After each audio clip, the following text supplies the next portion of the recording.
નમસ્કાર વિદ્યાર્થી મિત્રો, આપણે યુનિટ 1 ચિત્તા સ્ટીયર્સ એના વિશે આજે સમજ મેળવવાની છે.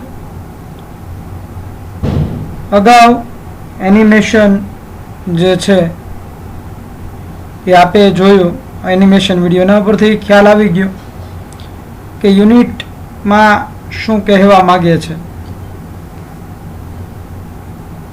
હવે અહીં યુનિટના ગુજરાતી ભાષામાં અનુવાદ સાથે સમજૂતી પણ આજે આપણે મેળવશું. તો વધુ સમય ન લેતા આપણે યુનિટની સમજ મેળવીએ. સૌપ્રથમ પેરેગ્રાફ છે. long ago a Zulu hunter was sitting under a tree. long ago. હવે અહીં આ શબ્દો જે છે ગ્લોસરી શબ્દાર્થ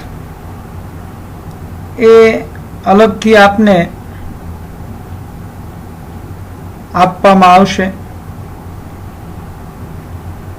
દરેક યુનિટમાં આપણે અગાઉ સમજીએ, પરંતુ એની જે PDF અથવા તો વર્ડ ફાઇલ છે એ આપ સુધી પહોંચાડી દેવામાં આવશે. એટલે ખાસ આ બધા શબ્દો છે એ સમજી લેવા, જાણી લેવા. બાકી અત્યારે જે કાંઈ શબ્દો છે એની સમજ એ તો આપતો જ જઈશ, એટલે આપણને ખ્યાલ રહે. લોંગ અગો ઘણા સમય પહેલાં, ઘણા લાંબા સમય પહેલાં, ઘણા વર્ષો પહેલાં એક ઝુલુ જાતિનો જે શિકારી છે એ ઝાડ નીચે બેઠો હતો. વોઝ સિટિંગ, ચાલુ ભૂતકાળ. હિઝ નેમ વોઝ એડી. તેનું નામ, જો તમને પૂછવામાં હોય કે ભાઈ શું નામ હતું એનું, તો આપણને ખ્યાલ રહે. એટલે પેરેગ્રાફ પરથી જ્યારે જવાબ લખવાના હોય છે તો ખ્યાલ રહે, ખરા ખોટામાં પણ ભૂલ ન કરીએ. He saw a large herd of deer. DEER, deer. એક હરણ હોય કે જાજા હોય, એનું બહુવચન પણ ડિયર જ થાય છે, ડિયર્સ ન થાય. તેણે હરણનું લાર્જ હર્ડ, મોટું વિશાળ ઝુંડ જોયું. ગ્રેઝિંગ, ગ્રેઝ, ચરવું. Grazing in lush green meadow, સરસ મજાનું ઘાસના મેદાન પર કૂણું કૂણું ઘાસ છે એ ચરી રહ્યા હતા. હવે આ કૂણું સરસ મજાનું ઘાસ ચરતા આ હરણના ઝુંડને જોઈને એને વિચાર આવે છે. એટલે કે he said to himself, મનમાં વિચાર કરતા કે છે કે these deer are really wonderful. ખરેખર આ જે હરણ છે એ ખૂબ જ સુંદર છે, અદ્ભુત છે.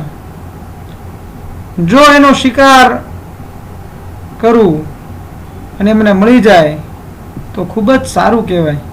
But I have to run a lot to catch one of them. પણ આપણે કહીએ છીએ કે ભાઈ જો કોઈ પણ કાર્ય અશક્ય નથી, પણ જ્યાં સુધી આપણે, જો હું અત્યારે બોલ્યો એમાં પણ તમે જોયું પણ, એટલે જ્યાં બટ, પણ, તો પણ, પરંતુ આવું બધું આવે ત્યાં આપણે પાછા પડીએ. કારણ એનો અર્થ તો કે આપણે હાર્ડવર્ક કરવા નથી ઈચ્છતા અથવા મહેનત નથી કરવી, તો કે મારે રન અ લોટ, ખૂબ જ દોડવું ભાગવું પડશે to catch one of them, એમાંના માનું વન ઓફ ધેમ, એ હરણોમાંનું એક હરણ પકડવા માટે મારે ખૂબ જ દોડવું પડશે. Can't there be an easy way to get one, શું એને પકડવા માટે કોઈ બીજો સરળ રસ્તો, સરળ ઉપાય નથી? ત્યાં જ સડનલી એકાએક he saw a female cheetah crawling silently closer to the grazing animals. Grazing animals, જે પ્રાણીઓ ચરી રહ્યા હતા એની તરફ ખૂબ નજીકથી ધીમે ધીમે ક્રાઉલ કરતું સરકીને જવાનું છે. અવાજ ન આવે, એમ પ્રાણીઓને ખ્યાલ ન આવે કે એનો હવે શિકાર કરવા માટે અથવા તો એની નજીક કોઈ જઈ રહ્યું છે. તો એક ફિમેલ ચીતા છે એ ધીરે ધીરે સરકીને એકાએક આ જે પ્રાણીઓ ચરી રહ્યા હતા તેના ખૂબ જ નજીક જાય છે. ધેન શી લીપ્ડ, પછી સીધો એના પર કૂદકો મારે છે. એન્ડ કોટ અ ડિયર, ને એક હરણ પકડી લે છે. હવે પેલો એડી હજી તો વિચાર કરે છે કે શું કરવું, અને મારે તો બહુ દોડવું પડે છે. ત્યાં આ ફિમેલ ચીતા તો શિકાર કરી લે છે. એટલે after some time her 2 young cubs, થોડા સમય પછી તેના બંને નાના બચ્ચાઓ came out of the bush, બખોલમાંથી બહાર આવે છે. તે all enjoyed their meal, MEAL, meal, meal એટલે ભોજન, અને બધા જ ભોજન આરોગ્ય છે. તો અહીં એડી હજી વિચાર કરે છે, ત્યાં તો ફિમેલ ચીતા હાર્ડ વર્ક કર્યું, પરિશ્રમ કર્યો, મહેનત કર્યો, તો એને પરિણામ મળવાનું છે, ફળ મળવાનું છે. તો એને એના બાળકો છે એ નિરાતે આરોગી શકે છે. એડીઝ આઈઝ બ્રાઇટન, એને તો ભાઈ તરત નવો આઈડિયા, આશ્ચર્ય પામી ગયો અને તરત વિચાર આવ્યો. તે સ્પાર્કલ વિથ એન આઈડિયા, યુક્તિ, વિચાર સૂજો. હી એનવીડ ધ કબ્સ, એનવી એટલે ઈર્ષ્યા. તેને આ બચ્ચાઓની ઈર્ષ્યા આવી, કારણ તો એને કાંઈ ન કરવું પડ્યું અને એની માતા એના માટે ખોરાક લઈ આવી. તો એમ કહે છે કે can I be lucky as this beautiful cubs, શું હું પણ આ સુંદર બચ્ચાઓ જેટલો ભાગશાળી હોઈ શકું? They got their food without any effort. એ બચ્ચાઓને કોઈ પણ પ્રયત્ન વિના ખોરાક મળી ગયો. Can I have a hunter like their mother? કે શું તેની માતા જેવું જ કોઈ મને શિકારી મળી જાય? He thought, એવું વિચારે છે કે મારી પાસે એવું કોઈ શિકારી હોય તો કેવું સારું, મારે ચિંતા જ નહીં, જ્યારે પણ ખાવું હોય કે જ્યારે પણ ભૂખ લાગે શિકાર માટે જવાની જરૂર નહીં. આમ આ પરિશ્રમ ન કરવાનો એક બહાનું છે, આવો વિચાર આવે છે. આપણે હંમેશા કહીએ છીએ કે પરિશ્રમ એ જ પારસમણી. મિત્રો, આગળ યુનિટ જોઈએ શું થાય છે જોઈએ. He decided, એને નક્કી કર્યું, to catch a young cub and train it to hunt for him. એને નક્કી કર્યું કે હું એક આ નાનકડું બચ્ચું પકડીશ અને તેને ટુ હન્ટ એટલે શિકાર કરવો, શિકાર કરવા માટે તાલીમ આપીશ. Then I shall only say, oh my dear. જો આ ડિયર એટલે વહાલું, DER, અને DEER ડિયર એટલે હરણ. મારે એટલું જ કહેવાનું રહેશે કે ઓ મારા વહાલા, go and kill a deer for me, જા અને મારા માટે હરણ નો શિકાર કરી આવ. Hey, my life will be very comfortable then. અરે વાહ, એ કેવું કહેવાય, મારું જીવન, મારી લાઈફ એકદમ કમ્ફર્ટેબલ, આરામદાયક, પછી બેઠા બેઠા ખાવાનું મોજ. એટલે કે મહેનત નથી કરવી, મહેનત વિના પરિણામ ફળની પ્રાપ્તિ કરવી છે જે શક્ય નથી. પરંતુ જોઈએ શું થાય છે. He was quite pleased with his own idea. તે આ પોતાની યુક્તિ જે વિચાર આવ્યો એનાથી ખૂબ જ આનંદિત, ખુશ હતો, પ્લીઝડ. આગળ જોઈએ. મેં અમુક પેરેગ્રાફ છે મારી રીતે પડ્યા છે જેથી કરીને તમને સમજવામાં સરળતા પડે. ટેક્સ્ટ બુક કરતાં ક્યાંક થોડો ફેરફાર હશે ફોર્મેટમાં, એ તમને સમજાય એ માટે એ રીતે કરેલો છે. હી ડિસાઇડેડ, હવે એને બચ્ચું પકડવું છે તો હી ડિસાઇડેડ ટુ ફોલો કબ્સ. કાંઈ એમને તો ન મળી શકે, એની માતાની સાથે ન હોય ત્યારે એ લઈ જાય તો થાય. હી decided to follow cubs and steel, STL, steel એટલે ચોરવું, સ્ટીલ બને. એને નક્કી કર્યું કે હું આ બચ્ચાની પાછળ જઈશ અને એક ચોરી લઈશ. ફ્રોમ હિઝ એક્સપિરિયન્સ, અને એના અનુભવ ઉપરથી એડી ન્યૂ દેટ, એડીને ખબર હતી કે ચિત્તા નેવર એટેક્સ અ મેન, ચિત્તો કોઈ દિવસ માણસ પર હુમલો કરતો નથી, એટલે કે મનુષ્ય પર હુમલો કરતો નથી. And therefore it was safe to steal a cub, અને માટે આ બચ્ચું ચોરવું છે સુરક્ષિત છે, એના માટે સેફ છે. He follow the cheetah family till evening, સાંજ સુધી એને આ ચિત્તાના ફેમિલી છે એને પાછળ પાછળ ગયો. એટ ધ સનસેટ, સૂર્યાસ્તના સમયે, the mother cheetah hide her cubs in a thick bush, ગાઢ ઝાડીમાં એના બચ્ચાને સંતાડીને લેટ ફોર અ સ્ટ્રીમ, અહીંયા સ્ટ્રીમ એટલે ઝરણા માટે, પણ પાણી પીવાની વાત છે કે ભાઈ એની માતા છે બચ્ચાઓને કોઈ જોઈ ન જાય એને નુકસાન ન પહોંચાડે, એટલે ગાઢ ઝાડીમાં સંતાડી છુપાવીને પાણી પીવા માટે ઝરણા તરફ જાય છે. Quickly the hunter pick up his net, પેલા શિકારીએ તરત જ એની જાળ પાડી. and spare and ran into the bush, જાળ ફેલાવીને લઈને પેલા બચ્ચાને જે છુપાયા હતા એ ગાઢ ઝાડી તરફ જાય છે. he saw two tiny cubs, બે નાનકડા બચ્ચાઓ જોયા,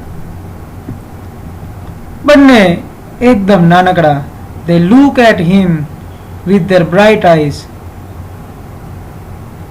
સરસ મજાની નાના બાળકોની જે ચમકતી આંખો હોય એવી ચમકતી આંખો, એકદમ નિર્દોષ બાળકો એના તરફ જોવે છે, ડરે છે, ગભરાય છે, પરંતુ they were too young to run away. Too એટલે ખૂબ જ, TOO, અત્યંત નાના હતા, ટુ રન અવે ભાગી શકે એમ ન હતા, દોડી શકે એમ ન હતા, ત્યાંથી તાત્કાલિક દૂર જઈ શકે એમ ન હતું. શિકારીએ આ જ તકનો લાભ ઉઠાવ્યો. and he threw the net over them and the cubs were caught, એના તરફ જાળ ફેંકી અને બંને બચ્ચાને પકડી લીધા. he needed only one cub, એને તો એક જ બચ્ચાની જરૂર હતી. but he thought, એને વિચાર્યું કે it is always better to have two slaves, slave એટલે ગુલામ, instead of એટલે કે ને બદલે one. એ કે ભાઈ એક કરતા બે ગુલામ હોવા સારા, કદાચ એકાદને કઈ તકલીફ થઈ તો બીજું કામ લાગે, એક કરતા ભલે ને બંને પકડાઈ ગયા છે તો હું લઈ જાઉં.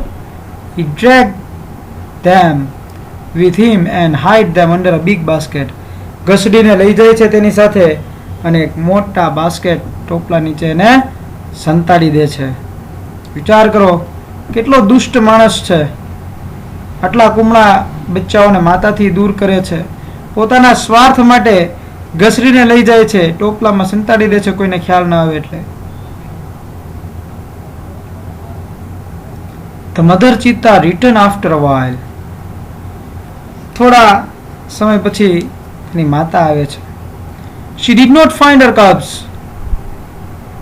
એને એના બચ્ચા ન મળ્યા.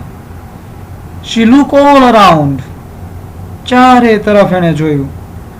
first of all, સર્વપ્રથમ તો she became angry and jumped wildly, ગુસ્સે થઈ જાય, ચિંતામાં હતી અને ચારેકોર ભયંકર રીતે, કેમ કે માતા છે એના બાળકથી જેને જેમ કહેવાય છે કે ભાઈ માતા ને સંતાન ખૂબ જ વાલા હોય છે, અને આપણને ખ્યાલ પણ છે દરેક મનુષ્ય, દરેક સજીવ એ એનો સાક્ષી છે કે જ્યારે કોઈ પણ સંતાનને નુકસાન પહોંચે તો માતા કેટલી ચિંતિત હોય અને સમયે એ પોતાની શક્તિનું પણ પ્રદર્શન કરે છે પોતાના સંતાનને, બાળકને બચાવવા માટે. તો અહીં એની માતા પણ ચિંતિત થઈ જાય છે. ચારે કોર ફરે છે, જમ્પ, આમથી આમ કૂદે છે, આમથી આમ કૂદે છે. શી સ્નીફ એટલે સૂંઘવું, સ્નીફ ઓલ અરાઉન્ડ, ચારે તરફ સૂંઘ્યું કે ક્યાં છે એના બાળકો. બટ અલાસ, પણ અરે રે, દુઃખ માટેનો જે આ ઉદ્ગાર છે. She could not find her dear babies, એને એના વહાલા બાળકો ન મળ્યા. એટ લાસ્ટ, અને અંતે શી બીકેમ સેડ, દુઃખી થઈ ગઈ કે ક્યાં ગયા અમારા બાળકો. એન્ડ સ્ટાર્ટેડ ક્રાઇંગ, રડવા લાગી. કારણ કે એને પૂરતા પ્રયત્ન કર્યા હતા, પૂરતા પ્રયત્ન કરી ચૂકી હતી, છતાંય બાળકો મળતા નથી. She cried and cried for the whole night, આખી રાત રડી. ટીલ ધ નેક્સ્ટ ઇવનિંગ, બીજા દિવસની સાંજ સુધી રડા જ કરીને બાળકો એને ન મળ્યા. અને એક સમય એવો કે એના ગાલ પર ડાઘ પડી ગયા રડવાના. બીજા દિવસ સાંજ સુધી રડીને પછી તો વેદના ખૂબ જ વધી ગઈ હતી. She cried and cried until her tears made dark stains down her cheeks. ગાલ પર ડાઘા પડી ગયા, કાળા ડાઘ પડી ગયા રડવાના. એટલું બધું રડી, આંસુઓના ડાઘ પડી ગયા. She was still weeping, હજી રડી રહી હતી. At night the mother Chitta cried so loudly, ને રાત્રે તો એટલું દુઃખ એનું વધી ગયું કે ખૂબ મોટેથી રડવા લાગી. That જેથી કરીને she was heard by a wise man living in the village. એનો અવાજ એટલો બધો મોટેથી રડવાનો હતો અને એટલી બધી વેદના હતી કે ગામમાં એક વૃદ્ધ માણસ રહેતો, એને અવાજ એનો સંભળાયો. તો ઓલ્ડ મેન અન્ડરસ્ટુડ, પેલા વૃદ્ધ વ્યક્તિને ખ્યાલ આવી ગયો કે વોટ હેડ હેપન, શું થયું છે. He immediately took his strong club and came out of his hut. તરત એની ઝૂંપડીમાંથી બહાર આવે છે, કડિયાળી ડાંગ લઈને. લાકડી જે રાખે છે જંગલમાં લોકો છેડે, આયર્ન પોઈન્ટ હોય છે કે જે મજબૂત, જેને ડાંગ આપણે કડિયાળી ડાંગ કહેતા હોઈએ છીએ. These old men, શન્નો, એનું નામ હતું શન્નો, પેલા વૃદ્ધ વ્યક્તિનું નામ, was very wise, ખૂબ જ બુદ્ધિશાળી, ચતુર હતા. He loved animals and knew all about them. તેને પ્રાણીઓ બહુ વહાલા હતા અને પ્રાણીઓ વિશે જાણતા પણ હતા. બધું એને તરત ખ્યાલ આવી જતો શું થયું. અને અત્યારે એને ખ્યાલ આવી ગયો રડવા ઉપરથી પ્રાણીના કે ભાઈ એને શું તકલીફ થઈ છે, કે ભાઈ કંઈક વિલાપ કરે છે, એના બાળકો એને નથી મળ્યા. When Shanno found out the hidden cubs, એટલે તરત જ અને ખબર હતી કે ભાઈ આવું કામ કરનાર, આપણને ખબર છે કે આપણા સમાજમાં સારા કામ કોણ કરે છે, ખરાબ કામ કોણ કરે છે. એટલે શન્નો તરત જ ખ્યાલ એના અમુક તો આવી જાય છે અંદાજ મુજબ, ને બાળકો મળે છે એટલે ખ્યાલ આવી ગયો કે he knew that it was Eddie's wicked idea, કે આ તો એડી નો જ દુષ્ટ આવ્યો વિચાર હશે, કે દુષ્ટ વ્યક્તિ છે એ હંમેશા આવા જ વિચાર કરતા હોય અને આવું જ કાર્ય કરે. એટલે એને ખ્યાલ આવી ગયો કે આ એડીનો ખરાબ દુષ્ટ આઈડિયા, વિચાર છે. He got angry with Eddie, એના પર ખૂબ જ ગુસ્સે થયો. He rushed to the hut and shouted, તરત જ એડીની ઝૂંપડીએ, હટ એટલે ઝૂંપડી, ત્યાં જાય છે અને બૂમ પડીને કહે છે, I hate you Eddie, everybody of our tribe will hate you. હું તને નફરત કરું છું ને આપણી જે ટ્રાઇબ, જાતિ જે છે, કબીલો જે છે, શિકારી જે જાતિનો, એ બધા જ તને નફરત કરે છે. બીકોઝ, કારણ કે you are lazy and weak too એટલે પણ અહીંયા છેલ્લે છે, એટલે તું ખૂબ જ લેઝી, આળસુ છો, અને વીક એટલે દુષ્ટ પણ છો, અને તે આવું ખરાબ કામ કર્યું છે, દુષ્ટ કામ કર્યું છે. વી નો ધેટ, અમે જાણીએ છીએ કે હન્ટર મસ્ટ હન્ટ, ફરજિયાત પણ દર્શાવે છે મસ્ટ. આપણે મોડલ્સમાં આગળ ભણી ચૂક્યા છીએ કે આપણે જાણીએ છીએ કે દરેક શિકારીએ with his own strength and skill પોતાની તાકાત પોતાની આવડતથી શિકાર કરવો જોઈએ અને તે આ બચ્ચાને પકડ્યા. But you are a lazy hunter, પણ તું તો આળસુ શિકારી છો. યુ આર અ થીફ, એટલે તું ચોર છો. You have broken the rules of our tribe, તે આપણી જાતિના શિકારી જાતિના નિયમો તોડ્યા છે. You have brought dishonour to the whole tribe, તે આખી જાતિનું અપમાન કર્યું છે. All the members of the hunted tribe got together, આખા બધા જ શિકારી જાતિના લોકો છે એ ત્યાં એકઠા થઈ ગયા. તે decided to drive away, to drive away એટલે હાંકી કાઢવું, હાંકી મૂકવું, કાઢી મૂકવું. એડી from their village forever, forever હંમેશ માટે. એને નક્કી કર્યું બધાએ કે આપણે હવે એડીને હંમેશ માટે ગામમાંથી કાઢી મૂકવો છે. શન્નો took the cubs on his shoulders and returned them to their mother. Shanno છે એ ખભા પર બાળકોને લઈને એની માતાને પાછા આપી આવે છે. એની માતા ખુશ થઈ જાય છે. he saw that, એને જોયું કે લોંગ વીપિંગ, આટલા 2 દિવસથી સતત રુદનને કારણે ઓફ વીપિંગ ઓફ ધ મધર, ચિતા જે મધર ચિતા જે છે એની બાળકના માટે 2 દિવસથી સતત રડી, એનું પરિણામ દુઃખ એના મોઢા પર ચહેરા પર દેખાય છે. જો લખ્યું છે કે he saw that long weeping of the mother cheetah had stained her face forever, હંમેશા એના મોઢા પર કાળા ડાઘ રહી જશે રુદનના આંસુઓના જે દેખાઈ આવે છે. આમ અહીં આ વાતનો સુખદ અંત આવે છે અને પેલો જે દુષ્ટ એડી છે એને પણ એના દુષ્કર્મનું ફળ ની સજા મળી જાય છે અને એને હંમેશા માટે કાઢી મૂકવામાં આવે છે અને માતાને બાળક પાછા મળી જાય છે. અહીં યુનિટ પૂરું થાય છે અને હવે ચિત્તા વિશે થોડીક માહિતી છે, ઇન્ટરેસ્ટિંગ બાબત એ આપણે જોવાની છે. ફેક્ટ્સ અબાઉટ ચિત્તા તો કે હાઇટ એની 100 સેન્ટીમીટર, વેઇટ 65 કિલોગ્રામ હોય, વેઇટ એટ બર્થ જન્મ સમયે 300 ગ્રામ, એજ ઓફ મેચ્યોરિટી સમજણું થશે 2 વર્ષે. આઈડેન્ટિફિકેશન કઈ રીતે ઓળખી શકાય ચિત્તાને અને દીપડાને, the cheetah has a lighter body, ચમકતું શરીર હોય, and its legs are longer than the leopards, leopard કરતાં એના જે પગ છે એ લાંબા હોય છે. It has isolated black spots, છૂટા છવાયા કાળા ડાઘ હોય છે. વેરિયાસ, જ્યારે leopard has cluster of spots, leopard છે એને દીપડાને ઝુમખા હોય શરીર પર જે બ્લેક સ્પોટ્સ છે એના, અને ચિત્તા છે એને છૂટા છવાયા ડાઘ હોય. હેબિટેટ એનું રહેઠાણ, cheetah usually live in open forest, ખુલ્લા જંગલોમાં રહે છે. પ્રેઝન્ટલી અત્યારે આફ્રિકામાં છે. આપણા ઇન્ડિયામાં ચિત્તા હતા બટ લાસ્ટ વન છેલ્લે છે 1950ની આસપાસ શિકારીઓએ એનો શિકાર કરી લીધો, જેથી આપણા ભારતમાં હવે જોવા મળતા નથી. પછીની હેબિટ્સ અમુક ખાસ બાબતો, ફાસ્ટેસ્ટ એનિમલ છે અર્થ પરનું અને સ્પીડ 100 કિલોમીટર પર અવર, પણ આ સ્પીડ થોડા સમય માટે જ હોય છે, કન્ટિન્યુઅસ એ મેન્ટેન નથી કરી શકતા. આપણે વાહનની સ્પીડ જેમ મેન્ટેન કરીએ કલાક 2 કલાક સુધી હોય એમ નહીં, અમુક સમય માટે જ અમુક રનિંગ શિકાર વખતે ખાસ.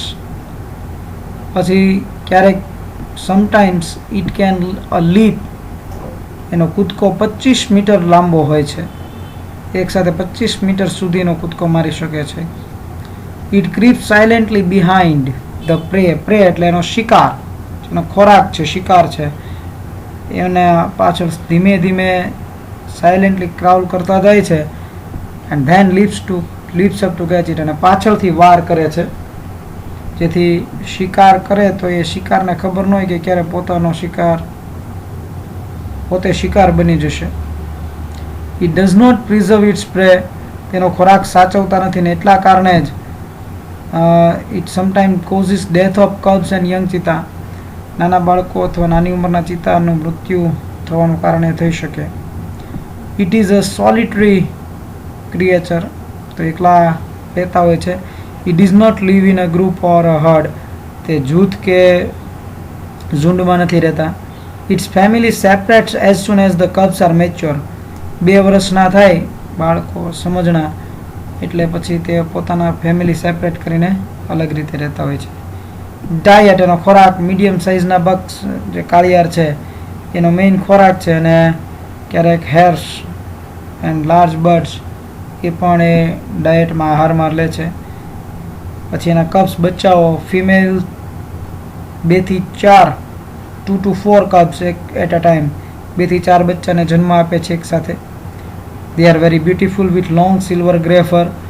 લાંબી સિલ્વર અથવા ભૂખરા કલરની ફર એટલે રૂંવાટી છે એના શરીર પર એટલે ખૂબ જ સુંદર લાગે છે, આકર્ષક લાગે છે. The mother calls them by giving a high pitch whistle like a bird. પક્ષીની જેમ મોટાથી અવાજ કરે છે અને એના બાળકોને બોલાવે છે. તો અહીંયા આપણું આ યુનિટ છે 1 એ અહીંયા પૂર્ણ કરીએ છીએ મિત્રો. તમને ક્લોસરી પ્લસ સવાલ જવાબ ને બધું ક્વેશ્ચન આન્સરને પ્રેક્ટિસ કરશો. ખાસ યાદ રાખશો, દરેક લેક્ચર દરેક શિક્ષકો મહેનતથી બનાવતા હોય છે, તો એ મુજબ ધ્યાન આપીને શીખવું, સમજવું. આશા છે કે તમને સમજાયું હશે, ખ્યાલ આવ્યો હશે. આવજો, આભાર.